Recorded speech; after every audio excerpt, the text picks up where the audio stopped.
Thank you. All right. I remember you pulling you before.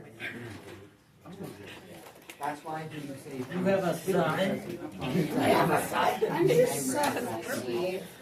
You're such a sweet kid. Any sons? Yeah, okay, I think we He's should. like, All right, are we ready to pick up again here? Okay.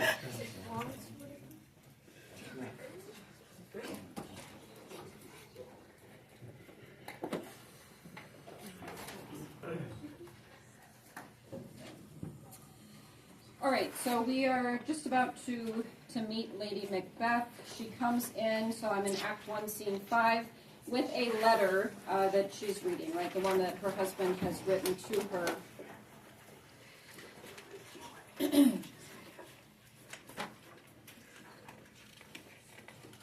And we see her. Okay, so she reads the letter, and then she stops and she's pondering on it and on what she knows of her husband, and she wants him to take this prophecy into his own hands, seize the crown for himself, but she knows that he has a tendency towards kindness, right? And she fears that will prevent him from following through on this.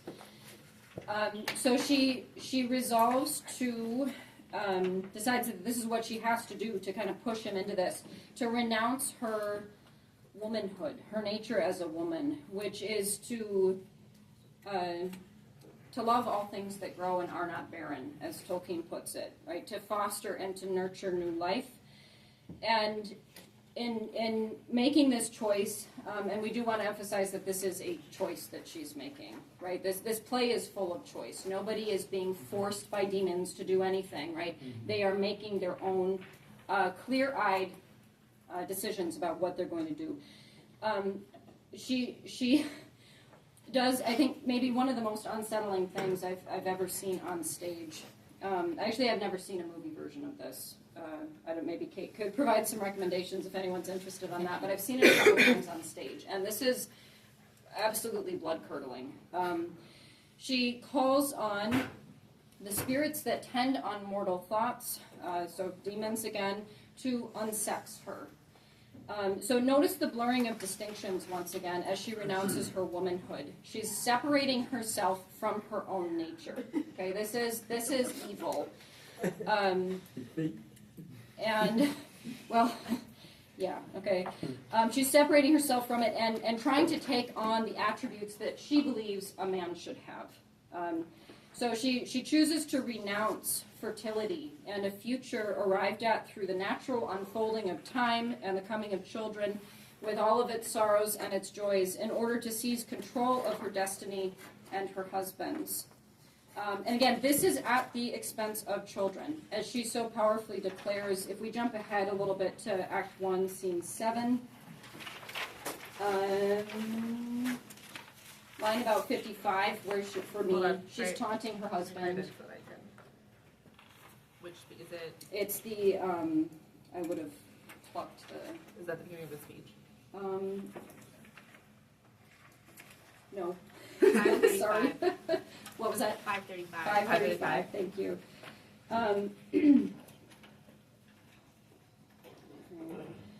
She says, I have given suck, and know how tender 'tis to love the babe that milks me. I would, while it was smiling in my face, have plucked my nipple from his boneless gums and dashed the brains out, had I so sworn to do as you have done. Okay.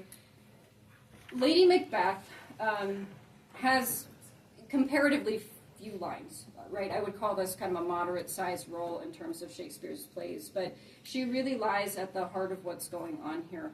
And I think these two speeches lay bare for the reader or the viewer really what I think I would argue is the central theme of the play, and that is the nature of evil and its connection to the future. So I mentioned that in this play, Shakespeare is looking directly at evil. He's attempting to define it. And we've seen how the future and the temptation to control it, to shape our own destiny, is a constant theme repeated over and over just in this first act. So this seems to be Shakespeare's definition then, that evil distilled to its very essence is the desire to be masters of our own fates, in control of the future, shaping our destinies through the consolidation of power, setting ourselves up as gods. The equivocating temptation presented by the witches to Macbeth is a strong echo of that first temptation in the garden long ago. You shall be as gods, knowing good and evil. The misleading, tantalizing half-truth uttered by a flattering tongue that destroyed our entire race. Succumbing to this temptation to be as gods, as Shakespeare so chillingly shows us, involves the sacrifice of children. Why? A world given over to evil is going to castrate itself. The innocent and everything they stand for have to be eliminated. And our first parents sacrificed us in an attempt to gain that godlike power. Okay, we are the children of Macbeth and Lady Macbeth in a sense. So if you're going to control the future, you have to define it yourself. You gain total control only through killing, through the elimination of life, as Macbeth acknowledges. And Lady Macbeth sees this too after they've murdered Duncan. This play is full of death, and especially the death of children, who are, as we've said, the future and the natural order of things, right? It's like Macbeth and his lady, in attempting to grasp the future and dictate what it's going to look like, they're killing it in the process. So, like I said, children are all over the place in this play. Children that have been and are not now accounted for, right? Where is Lady Macbeth's child? Did she have more than one? We can't know the answer to those questions, but she seems to have none now. There are children that we meet in the play, only to watch them murdered on stage, no less, lest we miss the point of what's going on here. There are children that might have been, but will not now be, because of the choice of Lady Macbeth to pervert her own nature and try to influence her husband down this path of darkness. If we look at Duncan's lines, so I'm going to Act 1, Scene 6 here.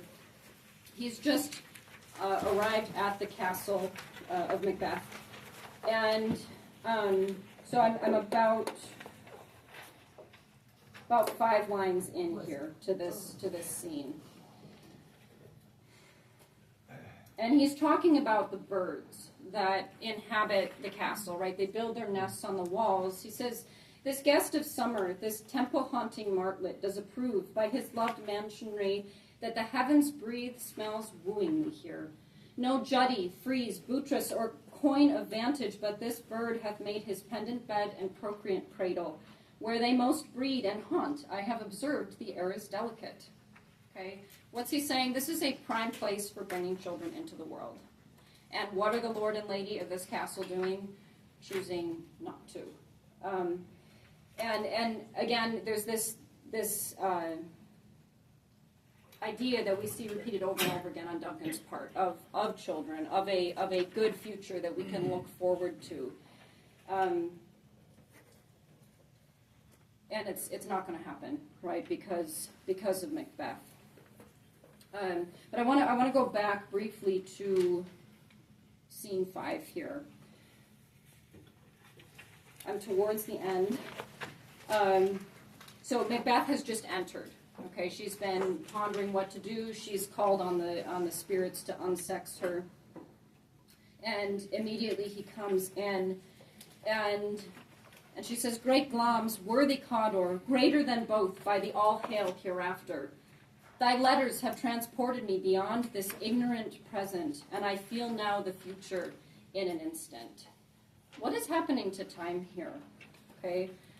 As Lady Macbeth reaches out to grasp the future, present and future seem to meld into one. She feels a giddy power over both.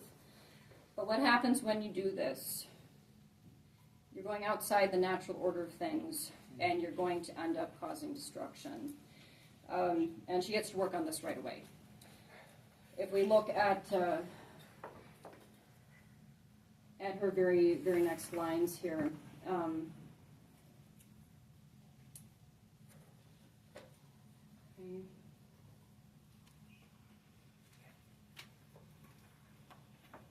right? Her husband is clearly unsettled by these things that he's been pondering. She says, "Your face, my thane, is as a book where men may read strange matters. To beguile the time, look like the time. Bear welcome in your eye, your hand, your tongue. Look like the innocent flower, but be the serpent under it. He that's coming must be provided for, and you shall put this night's great business into my dispatch, which shall to all our nights and days to come give solely sovereign sway and masterdom." Again, we have that rhyming couplet at the end here, highlighting that this is an important moment.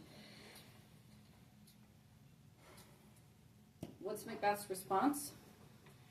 "We will speak further." He's putting her off. This is a weak response, right? He sees what she's doing here, and he's not stepping in and saying, no, we can't go there. We can't go there. He's saying, let's put it off. I don't want to talk about it right now. We'll come back to it later. So we have a weakness of will that's starting to creep in here and come to the fore. So if we move ahead again to scene 7, so I'm kind of bouncing all over the place here. We have Macbeth, very beginning of the scene. "If it were done when 'tis done, then 'twere well it were done quickly." Okay?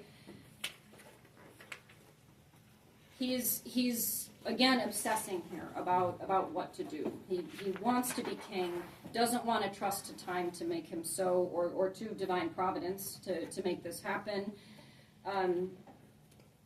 But he hasn't quite crushed his conscience yet. If the assassination could trammel up the consequence and catch with his Circe's success, but this blow might be the be-all and end-all here. Right? He's saying, if only by committing one murder I could get what I want, that'd be great, right? But here, upon this bank and shoal of time, we jump the life to come, meaning we risk that life. What we do here matters for eternity. But in these cases, we still have judgment here, that we but teach bloody instructions, which being taught return to plague the inventor. You do something wrong, it's going to come back to bite you. This even-handed justice commends the ingredients of our poisoned chalice to our own lips. Okay, and now he's going to go into all of the reasons why he shouldn't commit this murder. He's talking about Duncan here. He says, "He's here in double trust. First, as I am his kinsman and his subject, strong both against the deed. Then, as his host, who should against his murderer shut the door, not bear the knife myself. Besides, this Duncan hath borne his faculties so meek," meaning his authority, right? So we do see here an acknowledgement that Duncan has been a good king in this respect, at least. He has not been a tyrant. Okay, he's a gentle and a kind man. He hath borne his faculties so meek, hath been so clear, so blameless in his great office, that his virtues will plead like angels trumpet-tongued against the deep damnation of his taking off, and pity like a naked newborn babe striding upon the blast, or heaven's cherubim, horsed upon the sightless couriers of the air, shall blow the horrid deed in every eye, that tears shall drown the wind. I have no spur to prick the sides of my intent, but only vaulting ambition, which o'erleaps itself and falls on the other. Okay, so we have here a hero who is completely clear in his own mind about the consequences of the choices that lie before him. There is no doubt in his mind. He might be kind of confused about what this prophecy means and, where it's coming from and how, if anything, he needs to take matters into his own hands to bring it about. But he's under no delusions whatsoever about the consequences of his choices. He knows if he murders once, he's going to have to murder again, and he knows why he shouldn't. We've just gotten a very strong list of arguments against the murder. No Shakespearean hero, I think, is more clear in his own mind than Macbeth, and therefore none of them will fall as far or as hard as he. Enter Lady Macbeth.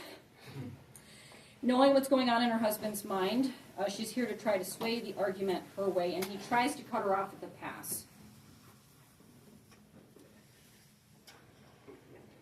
Okay. He says, and I'm just a few lines later here, we will proceed no further in this business. Okay? Right, he's attempting to make a very solid and final choice here.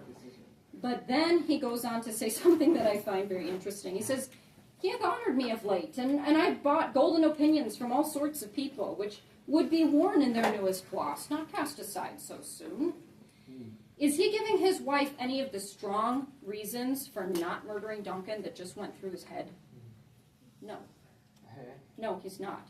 He's saying, he's done these nice things for me, and maybe I should just kind of enjoy my newfound power and reputation and connections, with other powerful men here in Scotland.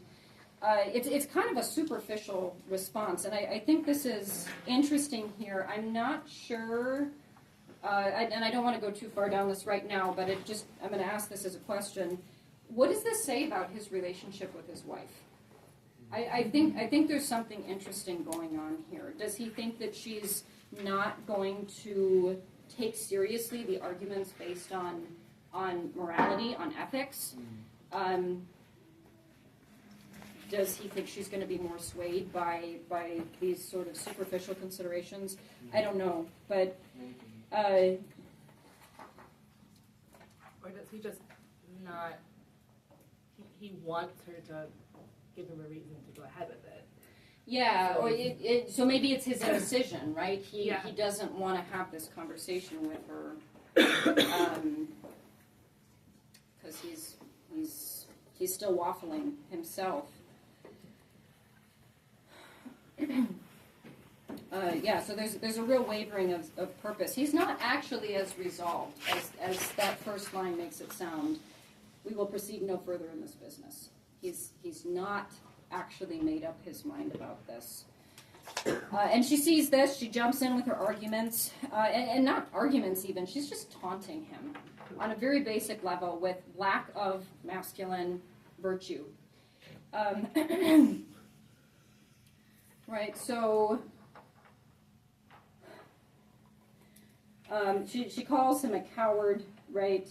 And then she screws herself up to this point where she makes this claim that she would murder her own child for the sake of ambition. If she had sworn, and I don't know, maybe they've had some private conversation where he swore that he was going to do this. I'm not sure what she's referencing. Nothing on stage, at least. But if you had sworn to do this, then if I had sworn to do this, I would have done this. And Macbeth's response again here, I think, is really telling. What if we don't succeed?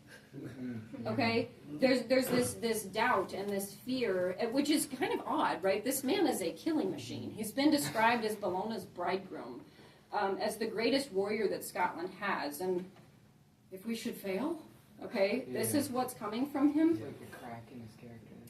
Yeah. Okay, Peter, and then Katie was first. Okay. It just seems like she's just trying to make him doubt himself because, like, in the beginning, he's described as a very brave man in battle. They describe him as brave, and then she just calls him a coward, and Well, I mean, it's kind of a classic female move. If you've read other medieval literature, I spent a lot of time a few years ago reading medieval Norse sagas, and this is something that comes up all the time if you're familiar with Norse literature. The egging woman, right? The woman who's like, if I want you to do this thing, and if you don't, you're not a man, right? So she's part of a long and glorious tradition of literature, or inglorious tradition, I don't know, but yeah, she's trying to guilt him into this. Yeah. Or is that all? Yeah. Okay, Peter. I think his response is telling there. He says, "If we should fail." Yes. I think that goes away towards explaining, that sort of, as you said, that waffling in his first speech to her. Where he says, "We'll proceed no further." He's a nice guy. Instead of laying out all those reasons he had before, it's almost like in his mind he's already looking for a way not to not do it, but to spread the blame.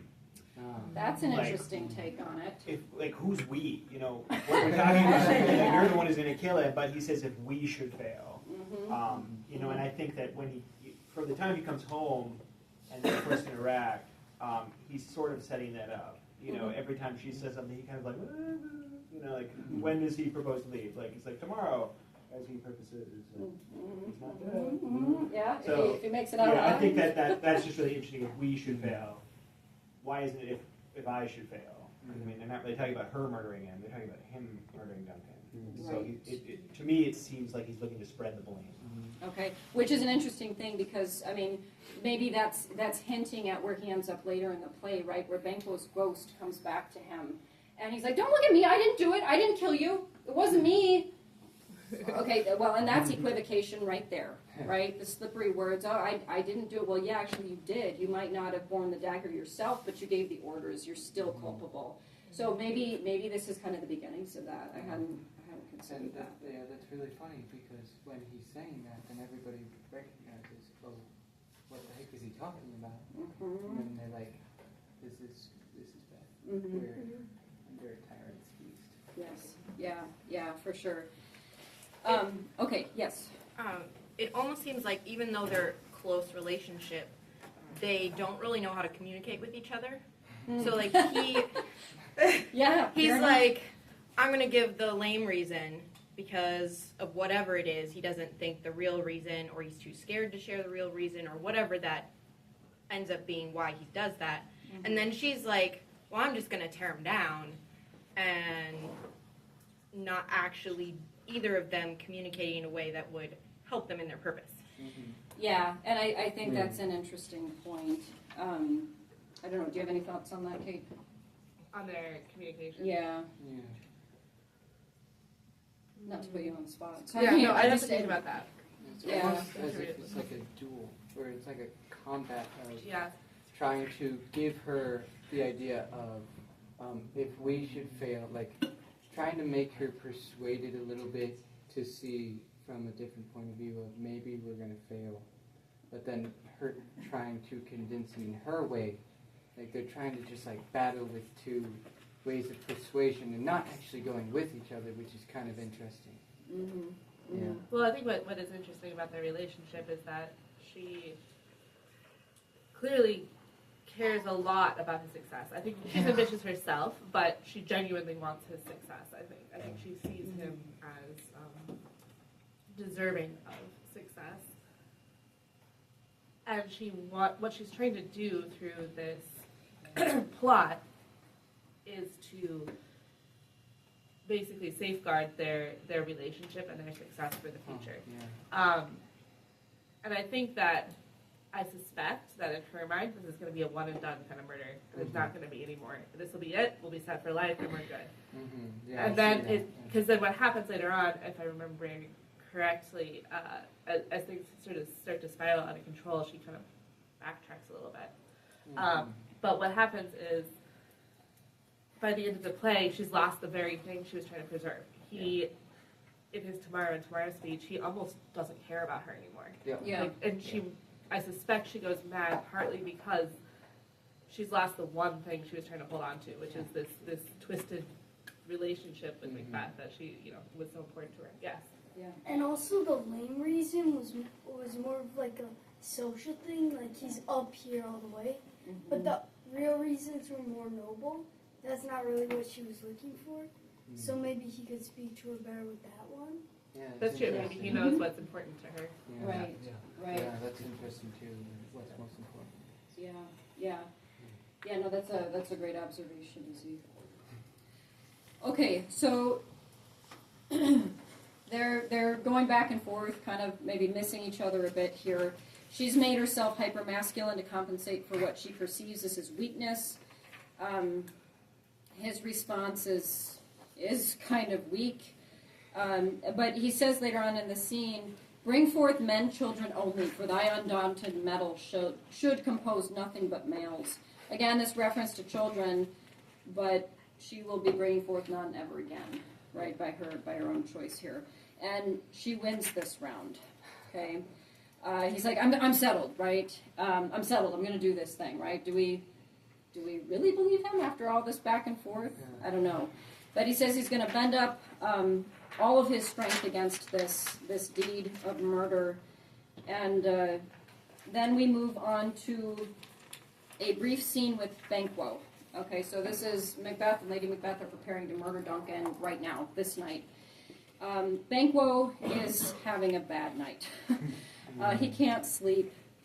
And he says something, and I think if Macbeth is set up in parallel to Cawdor, in parallel to some of these other kings, he's also being set up in contrast to Banquo, who says here, "A heavy summons lies like lead upon me, and yet I would not sleep. Merciful powers restrain in me the cursed thoughts that nature gives way to in repose."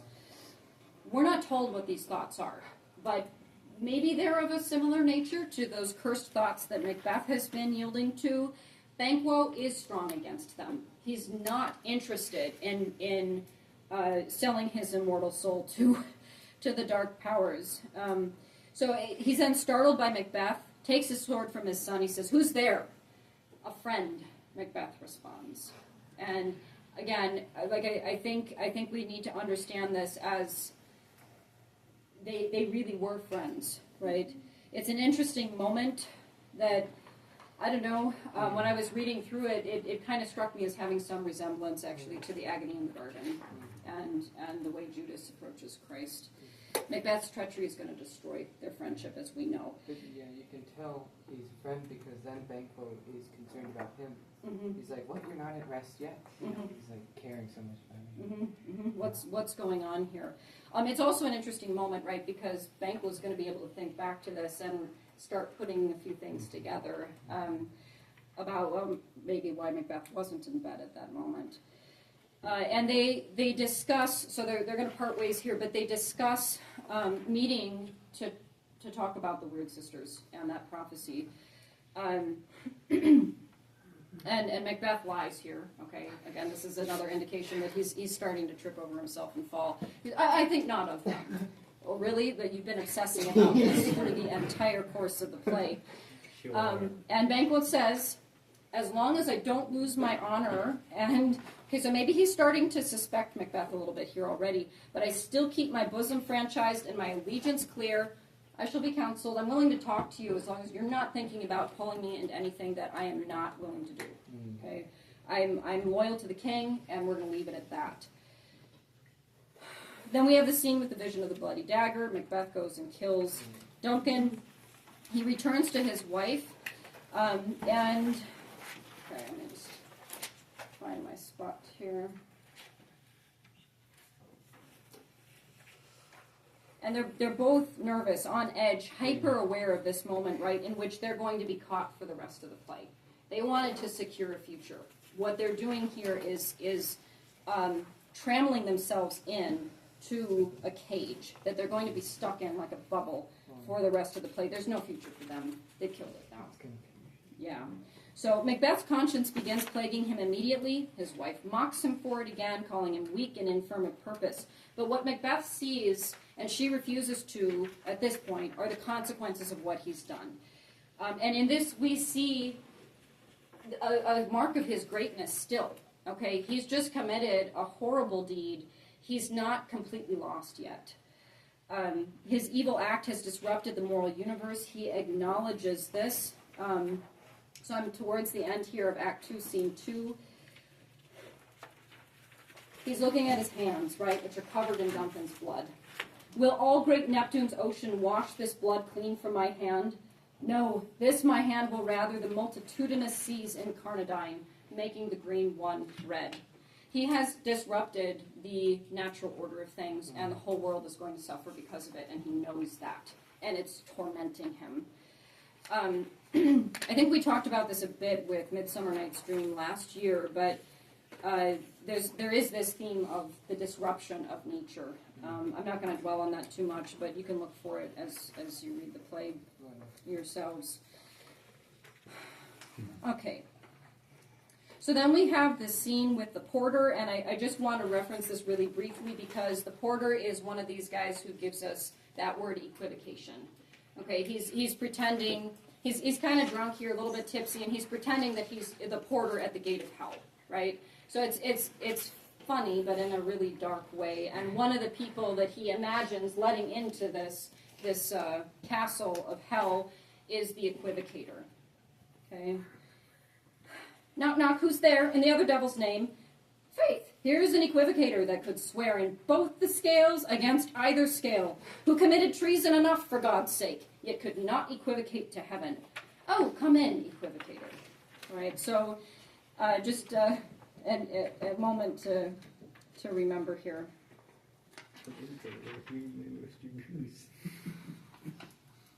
Okay.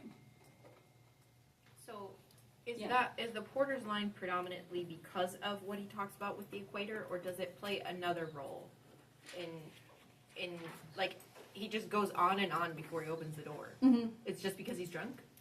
Yeah, well, I don't know. I guess I haven't really thought much about it. I think part of it is he's meant to be a little bit of comic relief. Yeah. I mean, as odd as this Okay. is. I A mean, little bit of comic relief, but also sort of symbolic that we're knocking on the gate of hell here. Like, Yeah.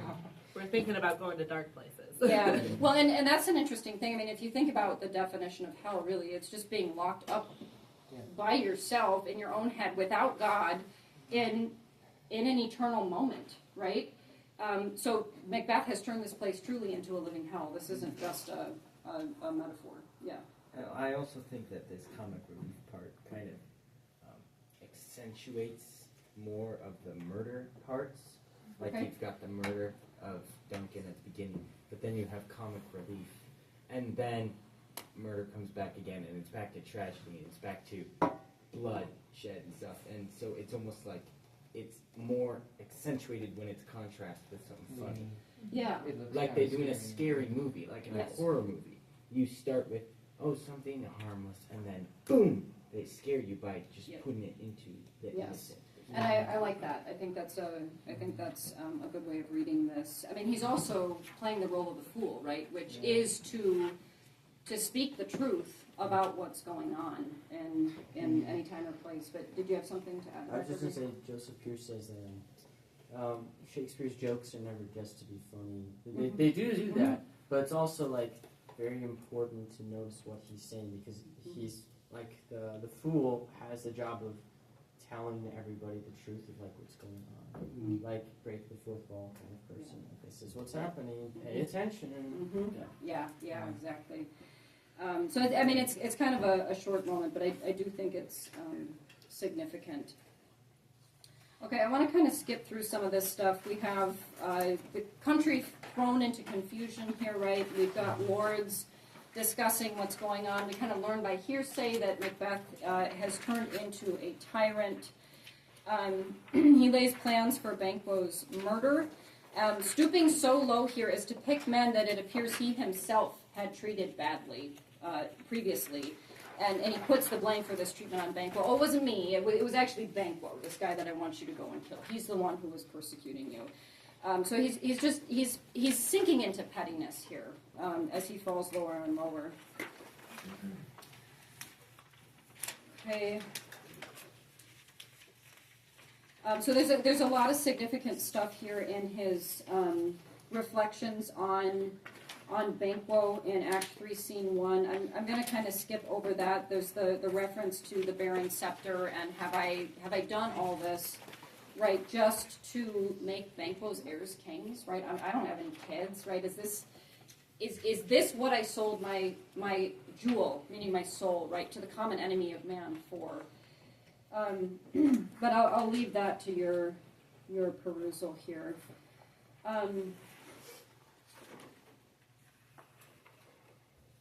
Okay. If we move ahead to Act 3, Scene 2, right, and what do we have, like 10, 15 minutes? We could do Yeah, like time. another 25 minutes. Another 25 minutes or so? Okay. Take that little break in the middle. For a full hour there, okay. All right. So, we see in this scene, 3.2 again, Macbeth is holding on to the present in a death grip, and his lady is now too. I'm at about 6 lines into this scene here. She says, "Not had all spent, where our desire is got without content. 'Tis safer to be that which we destroy, than by destruction dwell in doubtful joy." Okay, so she's not really enjoying the fruits of their regal power here, but has realized that things aren't really going maybe the way they anticipated. They're not secure in their new position. They're both kind of starting to fall apart here. And they're propping each other up, but I think more and more weakly because their sin has made them vulnerable. Macbeth says a few lines later, we've scorched the snake, not killed it. Kind of skipping down a few lines again. Better be with the dead, whom we to gain our peace have sent to peace, than on the torture of the mind to lie in restless ecstasy. Duncan is in his grave. After life's fitful fever, he sleeps well. Treason has done its worst. Right? So they're starting to envy the people that they've been killing. And this is telling. They are in hell. They are already in hell, and they are not happy. This is not the future that they were envisioning. The actress Marion Cotillard, who plays Lady Macbeth in a 2015 version of the film, which I haven't watched, I don't know necessarily if I can recommend it. What I've seen of it looks fantastic, but I watched some commentaries that she did on the movie, and she describes the relationship between the Macbeths as two people who are drowning, and they grab onto each other in an effort to save each other, to save themselves, and what does that do if you're going down, right? You both go down. So they're just making the situation worse. Macbeth starts acting like an insane man, conversing with the ghost of Banquo, whom no one else can see, right, at this banquet, no less, with all of these Scottish lords present. He's not insane, though. He's simply suffering a spiritual death at the hands of his own crime, which has so shaken him and the world around him that nothing is as it once was, right? He says, and I'm in Act 3, Scene 4 here, the time has been that when the brains were out, the man would die, and there an end, okay? But that's not what's happening here. I keep seeing Banquo everywhere.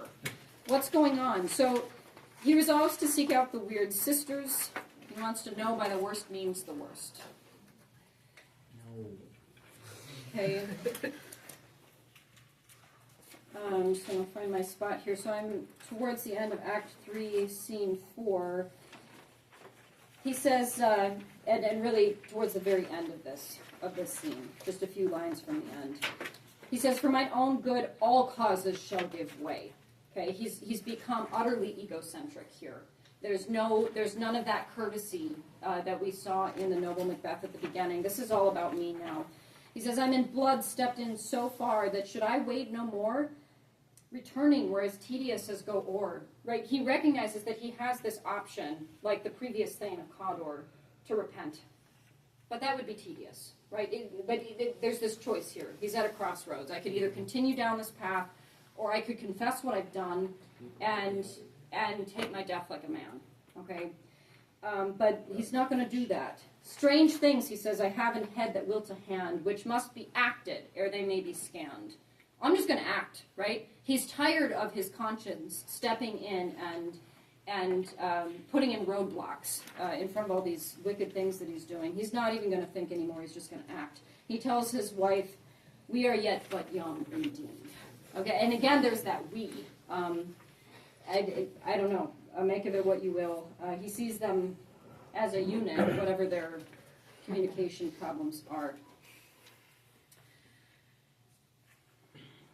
Okay. I want to look just briefly then at the beginning of Act 4. Starts with the witches, again in this weird moment of their own. That's not really explained, but it becomes clear that they're concocting a potion that they want to use in their final attempt to seal Macbeth's damnation. Okay, once again, they're not actually able to force him to do anything, but they're trying to manipulate him here. The list of ingredients is an interesting one insofar it's just a lot of disassociated items, like body parts from random creatures. But there's one that I want to focus on. The finger of birth strangled babe, ditch delivered by a drab. Make the gruel thick and slab. Okay, Shakespeare is really, right? You think about Lady Macbeth here. Shakespeare is really emphasizing this moment because we get not just 2 lines that rhyme, but 3. Okay, he's highlighting this for us. Why? This is the key ingredient that's going to make the charm work. This is how they're going to get Macbeth. Again, we have idea of the destruction of the future. This theme continues in Macbeth's injunction to the witches, right? He says, I have this question for you, and regardless of what you have to do to the natural world, I need you to answer me, even if that means you destroy nature's germans, meaning seeds, okay? Again, destroying the future. You have to do this. I need my questions answered. And then we get these apparitions, two of which are children. The Bloody One gives him another demonic equivocation here. He says, none of woman born shall harm Macbeth. Okay? This is true, but not in the way that Macbeth thinks, right? And the final vision here says, Macbeth shall never vanquished be till Birnam Wood to high Dunsinane Hill shall come against him. Relying on these partial truths and the despair of seeing a vision of Banquo's descendants as kings, yes, it was for them that he gave up his immortal jewel. Macbeth forges ahead along his path of destruction and his final great act of villainy, the killing of Macduff's wife and children. Defenseless, right? Macduff has gone to England to seek help from Edward or the Earl of Northumberland, whoever he can get to drum up support for overthrowing Macbeth, because he is destroying Scotland. Okay, this is, yeah. Sorry. Yeah, go ahead. These apparitions are equivocating. Yes, they are equivocating. They are equivocating. I mean, if I were writing a dictionary entry on equivocation, I would use these as examples, because that's exactly what it is. Yeah. And everybody already knows that he's evil just because he acted so suspicious. When he said he saw Duncan, he acted super defensive. He said, I wasn't, so he must have known. Yeah, yeah. Right. I didn't do it. Yeah. That was a big part. Yeah, that was a big part, but also he's continuing to. We don't see everything that Macbeth does, right? He's continuing to play the tyrant and kill people and probably throw people in prison. He doesn't trust anybody right now because he's broken trust.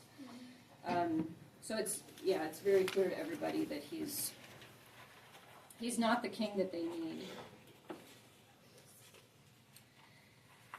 All right, so this killing of Macduff's wife and children is the ultimate symbol of crushing the future and asserting control.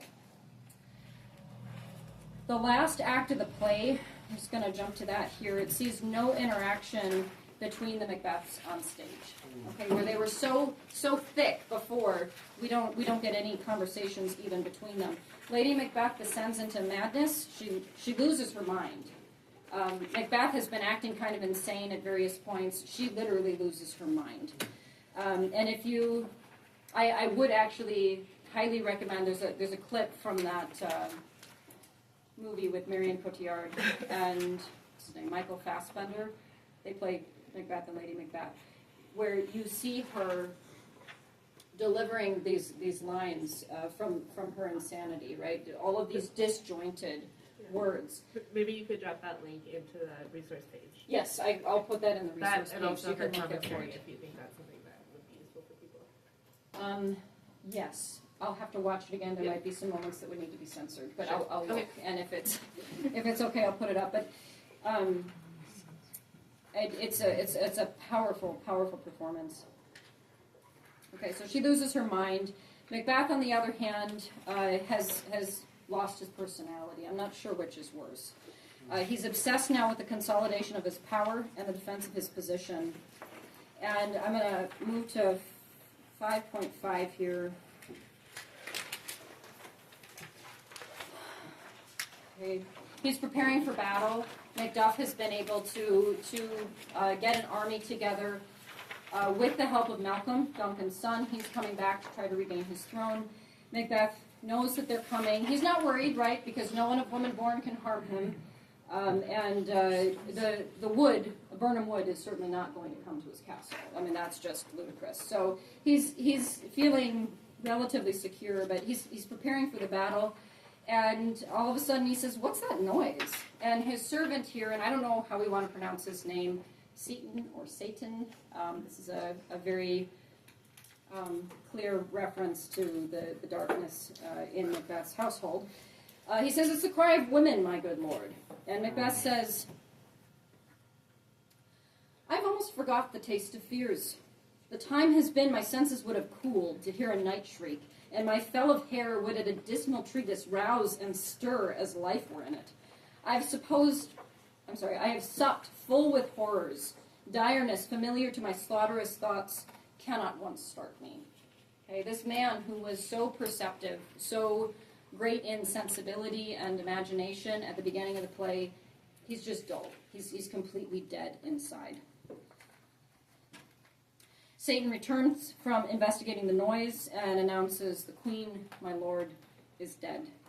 And here we get the most celebrated lines, I think, in the whole play. Right there, "She should have died hereafter. There would have been a time for such a word." What does he mean by that?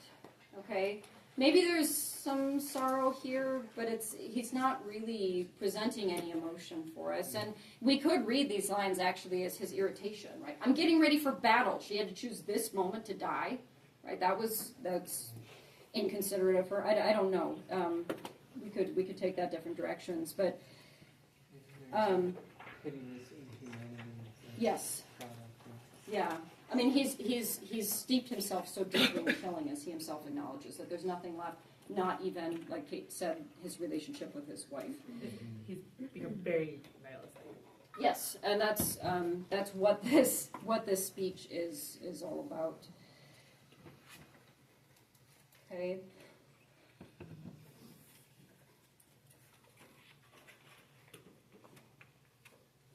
So we get this speech then that follows. We have 10 lines after the bit that I just read here. And this is poetry, by the way. It doesn't rhyme. We don't have end rhyme here, but this is iambic pentameter.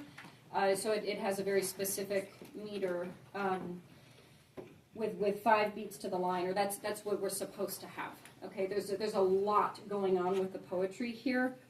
And I'm not going to take the time today to go through it in detail. I would really encourage all of you to take a look at our resources page and listen to Dr. David Allen White's second lecture on this, because he takes this speech and he picks it apart into the details and shows how the sound of the words themselves convey the meaning that Macbeth is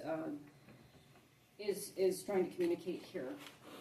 Tomorrow and tomorrow and tomorrow creeps in this petty pace from day to day to the last syllable of recorded time. And all our yesterdays have lighted fools the way to dusty death. Okay,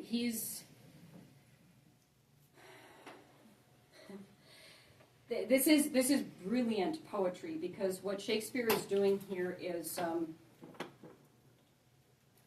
taking all the burden off the actor, right? So, like, Peter, you're not going to have to, I mean, you're going to want to think about this a little bit, right, obviously, but in a way it takes all of the burden of performance off of you, because if you just speak the words clearly, their meaning is apparent in the sound. Okay, tomorrow and tomorrow and tomorrow, the line drags on and on and on, and it's just boring day after boring day with more killing, and it's meaningless, and I'm bored. Okay, this is nihilism. Creeps in this petty pace from day to day. Okay, he's spitting at life. All of those P sounds are really important here. Okay, and then he continues. Out, brief candle. Life's but a walking shadow, a poor player that struts and frets his hour upon the stage, and then is heard no more. It is a tale told by an idiot, full of sound and fury, signifying nothing. Okay, he has completely lost, he's lost everything, right? His sensibility, his moral bearings, his conscience, his friends, his zest for life, his wife, right? And he's found that the golden round for which he sacrificed everything has lost him everything worth living for. And he's about to lose his own head, right? So, again, this speech is something worth spending time on, whether you're Peter or not. because it gives us here this image of what happens to a man who gives himself over completely to evil. He's put himself in a cage. Another resource that I think I'm going to put up, if I can find a link for it, is G.K. Chesterton wrote an essay on the Macbeths. And I haven't read through the whole thing, but the bits of it that I have read are interesting. He talks about how Macbeth, he thinks he is, creating this great and glorious future for himself. He's going to break free from the bonds of, the constraints of the time. He's going to seize that future. It's going to be bright and glorious and great. And what has he done? He's locked himself up into a prison, right? And every choice that he has made to kill, to consolidate his power, has constrained him further and further. He has not found freedom. He's found slavery. Anyway, lost my train of thought here. I think what I want to just emphasize though is that even if you're not Peter delivering these particular lines, whatever your character is, whoever you're playing, pay attention to the language, because this is a really powerful example of this. But for each and every one of you, the clues to your character and who he or she is are in the words, in the meaning of the words, and also in the sound of the words. Okay. This is something that I think differentiates Shakespeare from other playwrights, and one of the things that makes him so much fun, I think, because he is a poet. He's not just writing a story that you can put on a stage and it's kind of fun. This is poetry, and so there's a depth to it that we don't get necessarily in other places. Yes. You know how you say it's the noises that help, like creeps in this petty pace from David? I wonder how the Scottish accent would fit with that. Yes. I feel like that might have even made it almost better if you could make it better. Yeah. Well, I don't know if you can. Yeah, if you can find a video, I'll see if I can find one, put on the resources page, of Michael Fassbender playing this role. He's a German actor, but his English is fantastic, and he plays the role in a Scottish brogue, and it's great. So if you want to hear that, I don't know, we can find a clip of the movie. We can test out that theory. But yeah, I think English is actually a much more. Are you familiar with the term onomatopoeia? Mm-hmm. Yes. Okay, great. So I'm speaking to a well-educated audience here, because most people don't know what that is. But I think that English is actually much more onomatopoeic than we realize. We just don't usually stop to think about it. But the words, the sounds of the words, I think, are inherently related to their meaning. Words are not just random labels that we slap on stuff. Okay, they somehow incarnate it, and I think Shakespeare, being the great artist that he was, works this into his plays in a way that plays to our advantage. So anyway, just to kind of wrap the play up here, Macbeth has fallen from greatness, from true nobility, into nihilism, which is the ism of nothingness. And immediately a messenger comes in, tells him that Birnam Wood is moving. What? Okay. And he begins to doubt, finally, the equivocation of the fiend. Oh, maybe now I'm starting to see what they were up to. Now I'm starting to get it. The fighting begins. We get some short, snappy scenes full of swordplay, and then Macduff finds Macbeth on the battlefield, challenges him, and the lying of the witches is finally and fully exposed. Macduff was not born of a woman after all. Macbeth is going to be defeated by a C-section.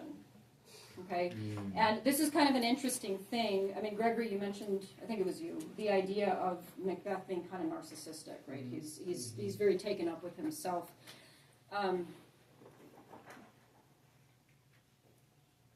This is all it takes to knock him out. There's no like Deus Ex Machina moment where some, God himself has to come in and stop him because he's so great.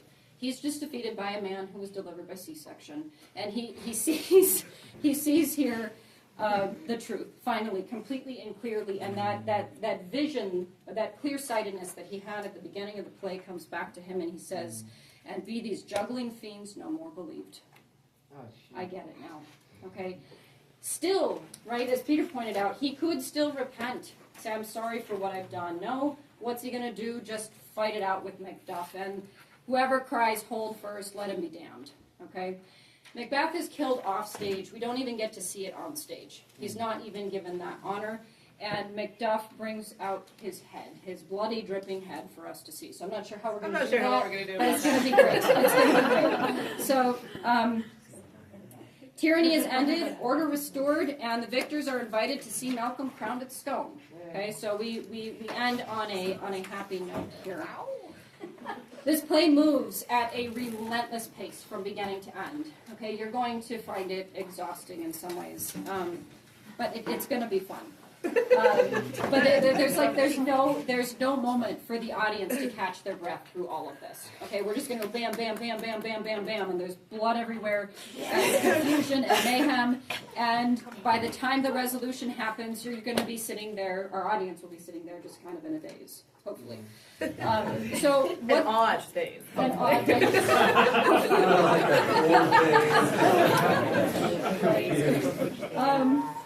So, what is it all about, right? What is the point of this play? And I'm just going to give you my take on this. The thought was really clear to me this morning at about 4:30. You know, when you're kind of between sleeping and waking. I tried to write it down when I got up, and I didn't really capture it. So let's see if I can articulate this here. But I think that the play is about evil. The play is about evil, I think, and about man's relationship to evil. And what is the point? I think the point is this, that pride, which is a refusal to trust God and his providence, and a refusal to submit to him, that this is evil disturbed.